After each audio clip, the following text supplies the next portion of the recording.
Waziri wa Kilimo Hussein Bashe amesema serikali imepokea rasmi taarifa kutoka serikali ya Malawi juu ya uzuiaji wa uingizaji wa mazao ya kilimo kutoka nchini na kueleza msimamo wa Tanzania endapo nchi hizo zitashindwa kubadilisha msimamo. Kupitia ukurasa wake wa Instagram, Waziri Bashe ameandika hivi: Salamu ndugu zangu wa Tanzania, serikali imepokea taarifa rasmi kuwa serikali ya Malawi imezuia kuingia kwa mazao ya kilimo kutoka Tanzania yakiwemo unga, mchele, tangawizi, ndizi na mahindi. Hatua hii imeathiri moja kwa moja shughuli za wafanyabiashara wetu wanaosafirisha bidhaa hizo kwenda Malawi.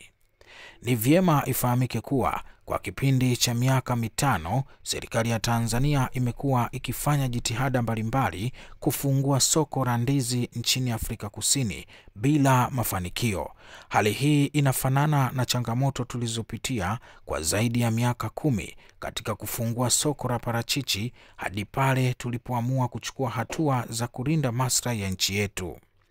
Kutokana na hili na baadhi ya juhudi zote za kidiplomasia kufanyika bila mafanikio, ninapenda kuwataarifu yafuatayo.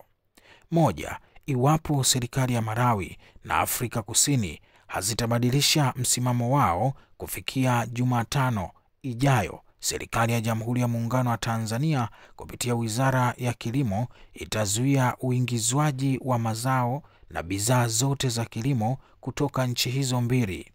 2. Mizigo ya bidhaa za kilimo kutoka Malawi na Afrika Kusini haitaruhusiwa kupita ndani ya mipaka ya Tanzania kuelekea bandari ya Dar es Salaam au nchi nyingine yoyote hadi zuio hilo litakapoondolewa. 3.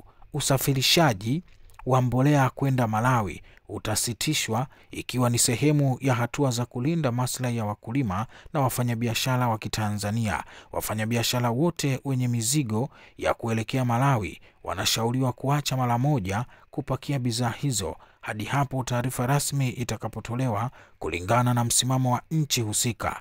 Ninathibitisha kuwa kama waziri mwenye dhamana nimewasiliana kwa njia mbalimbali na waziri wa kilimo na